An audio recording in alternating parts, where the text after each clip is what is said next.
بسم اللہ الرحمن الرحیم۔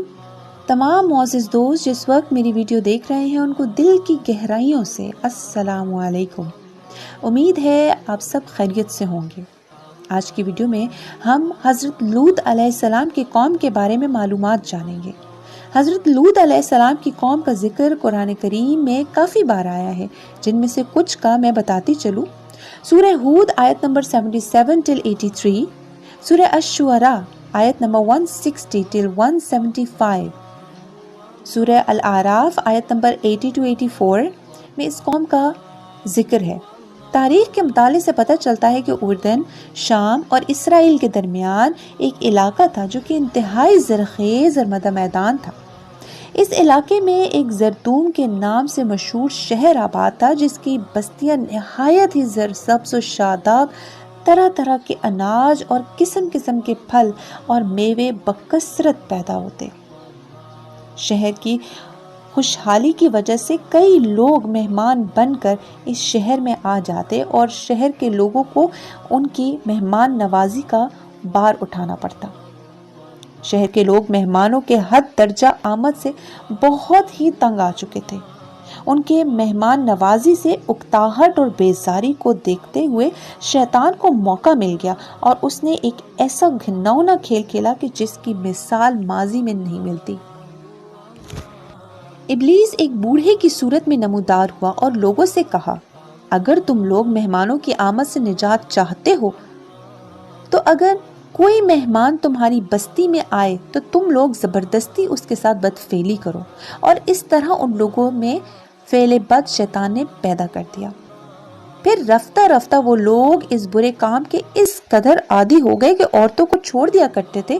اس کے علاوہ تو یہ قوم حد درجہ اخلاق سے گرتی رہی۔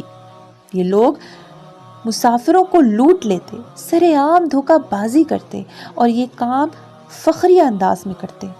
سب سے گھٹیا فعل ہم جنس پرستی تھا، جس میں یہ قوم مبتلا تھی، اور کوئی بھی محفل اس کام کے بغیر ادھوری سمجھی جاتی۔ خاص کر کے مسافروں میں سے کوئی خوبصورت لڑکا آتا تو یہ لوگ اس کو اپنا شکار بنا لیتے۔ غرض یہ قوم سرکشی میں حد سے گزر گئی۔ اللہ پاک نے حضرت لوط علیہ السلام کو شہر سے سدوم کی جانب پہلے ہی روانہ کر رکھا تھا۔ آپ حضرت ابراہیم علیہ السلام کے بھتیجے تھے۔ قوم کو جب شیطان کے چنگل میں دیکھا تو قوم کو اس فعل بد سے منع کرتے رہے، اور جس کا ذکر قرآن کریم میں بھی ہے کہ تم وہ بے حیائی کرتے ہو جو تم سے پہلے جہاں میں کسی نے نہ کی۔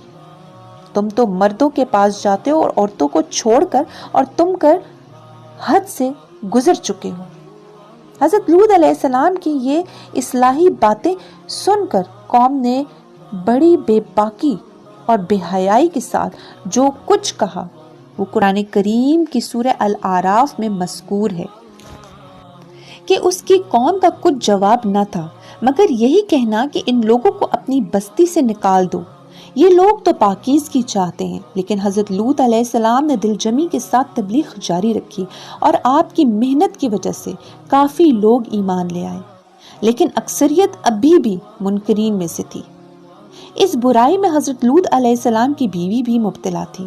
جب اس قوم کی بدفعلی اور سرکشی قابل ہدایت نہ رہی تو اللہ پاک نے ان پر عذاب بھیجنے کا فیصلہ کیا۔ چنانچہ حضرت جبرائیل علیہ السلام فرشتوں کو لے کر آسمان سے اترے اور حضرت ابراہیم علیہ السلام سے رخصت ہو کر حضرت لوط علیہ السلام کے پاس پہنچے۔ یہ سب فرشتے بے حد عظیم اور خوبصورت لڑکوں کی شکل میں تھے۔ ان مہمانوں کے حسن و جمال کو دیکھ کر اپنی قوم کی بدکاری کا خیال کر کے حضرت لوط علیہ السلام بے حد فکر مند ہو گئے۔ کچھ ہی دیر میں قوم کے بدفعلوں نے حضرت لوط علیہ السلام کے گھر کا محاصرہ کر لیا اور بدفعلی کے غرض سے دیوار پہ چڑھنے لگے۔ حضرت لوط علیہ السلام نے نہایت ہی دلسوزی سے ان لوگوں کو سمجھانا اور اس برے کام سے منع کرنا شروع کر دیا، مگر یہ بدفعل اور سرکش قوم اپنے بیہودہ کام سے باز نہ آئی۔ حضرت لوط علیہ السلام نے اپنے مہمان پر دروازہ بند کر دیا، مگر وہ آئے اور دروازے کو توڑا اور اندر داخل ہو گئے۔ حضرت جبرائیل علیہ السلام نے اللہ کے حکم سے ان کی آنکھوں پر ضرب لگائی تو وہ لوگ اندھے ہو گئے اور کہا اے لوط تو ہمارے پاس جادوگر لے کر آیا ہے۔ انہوں نے آپ کو بڑی دھمکیاں دی اور آپ علیہ السلام دل ہی دل میں بڑے فکر مند ہوئے کہ جب یہ فرشتے چلے جائیں گے تو میری امت مجھے بڑی اذیت دے گی۔ فرشتے یہ منظر ابھی بھی خاموشی سے دیکھ رہے تھے۔ جب ان اوباشوں کی گستاخی اور حضرت لوط علیہ السلام کی پریشانی اور بے بسی کی انتہا ہو گئی تو حضرت جبرائیل علیہ السلام گویا ہوئے کہ آپ علیہ السلام پریشان نہ ہوں، میں آپ کے لیے اللہ کی طرف سے بھیجا گیا ہوں۔ آپ دروازہ کھول دیں اور ان کو آگے آنے دیں۔ اب ان ظالموں کی مہلت کی گھڑیاں ختم ہو گئی ہیں، اب صرف صبح ہونے کی دیر ہے۔ اب صبح کے طلوع ہونے میں زیادہ وقت نہیں ہے۔ دوستو، سورہ ہود میں مذکور قرآن مجید کے الفاظ میں سنیے جس کا ترجمہ ہے کہ جب ہمارے بھیجے ہوئے فرشتے لوط کے پاس پہنچے تو وہ بہت غمگین اور تنگ دل ہوئے کیونکہ انہوں نے فرشتوں کو پہچانا نہ تھا۔ وہ سمجھے کہ وہ انسان ہیں اور اپنی قوم کی عادت بد سے واقف تھے۔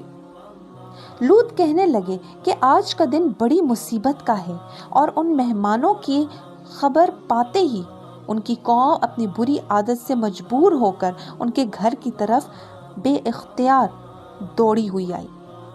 لوط علیہ السلام نے کہا میری قوم، یہ میری بیٹیاں موجود ہیں، تم ان سے نکاح کرو، یہ تمہارے لیے زیادہ پاکیزہ ہیں، اور اللہ سے ڈرو اور میرے مہمانوں کے معاملے میں مجھے رسوا نہ کرو۔ کیا تم میں سے کوئی بھی بھلا آدمی نہیں ہے؟ وہ بولے اے لوط، تم جانتے ہو ہمیں تمہاری بیٹیوں سے کوئی غرض نہیں ہے اور تم خوب جانتے ہو جو ہم چاہتے ہیں۔ اس موقع پر لوط علیہ السلام نے انتہائی پریشانی اور گھبراہٹ کے عالم میں کہا کاش میں تم سے تنہا مقابلہ کرنے کی طاقت رکھتا، یا کوئی طاقتور اور مضبوط پناہ دینے والا ہوتا۔ تو فرشتوں نے اپنے آپ کو بے نقاب کر دیا اور کہنے لگے کہ اے لوط، گھبراؤ مت اور فکر مت کرو، ہم تمہارے پروردگار کے بھیجے ہوئے فرشتے ہیں اور یہ تم تک بھی نہ پہنچ پائیں گے، تو تم کچھ رات رکو اور اپنے اہل و عیال کو لے کر نکل جاؤ اور پیچھے مڑ کر کوئی بھی نہ دیکھے۔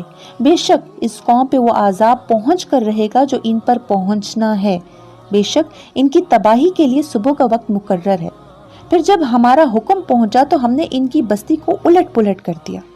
حضرت جبرائیل علیہ السلام نے بستی کو اٹھا کر بلندی سے زمین پر الٹ پٹک دیا، پھر اس پر پکی ہوئی مٹی کے پتھر تبا تار برسائے۔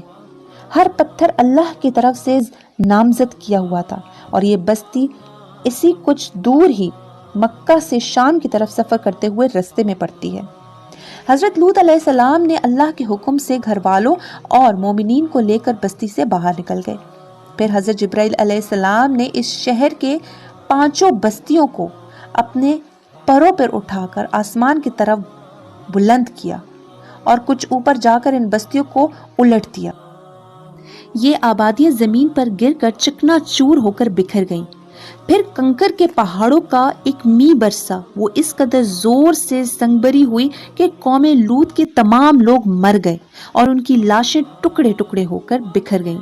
عین اس وقت پر جب یہ شہر الٹ پلٹ رہا تھا، حضرت لوط علیہ السلام کی بیوی در حقیقت منافقہ تھی اور قوم کے بدکاروں سے محبت رکھتی تھی۔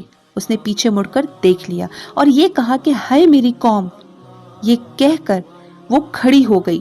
پھر عذاب الہی کا ایک پتھر اس کے اوپر گرا، وہ بھی وہیں ہلاک ہو گئی۔ چنانچہ قرآن کریم میں اللہ تعالیٰ نے سورہ الاعراف میں ارشاد فرمایا ہے کہ ہم نے اسے لوط اور اس کے گھر والوں کو نجات دی، لیکن اس کی عورت رہ جانے والوں میں سے تھی، اور ہم نے اس پر بھی می برسایا تو دیکھو اس کا کیا انجام ہوا۔ مجرموں کی طرح جو پتھر اس قوم پر برسائے گئے وہ کنکریوں کے ٹکڑے تھے۔ مفسرین قرآن کہتے ہیں کہ اس عورت کی لاش آج بھی ان پہاڑوں میں آنے والی امتوں کے لیے عبرت کے لیے محفوظ کر کے چھوڑ دی۔ قرآن کریم کی سورہ عنکبوت کی آیت نمبر 35 میں اللہ تعالیٰ نے قوم لوط کی تباہی کے طرف اشارہ کر کے یہ بتایا ہے کہ قوم لوط پر عذاب نازل کیا گیا، لیکن ان کے شہروں کو آنے والے انسانوں کے لیے عبرت رکھا۔ اللہ پاک فرماتے ہیں اور ہم نے عقل والوں کے لیے کچھ نشانیاں باقی چھوڑ رکھی ہیں۔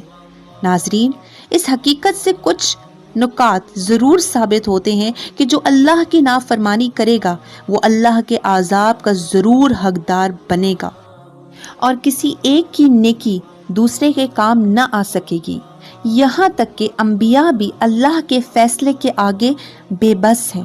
وہ اللہ کے احکامات کو تسلیم کرتے ہیں، لہٰذا ہمیں بھی تسلیم کرنا چاہیے۔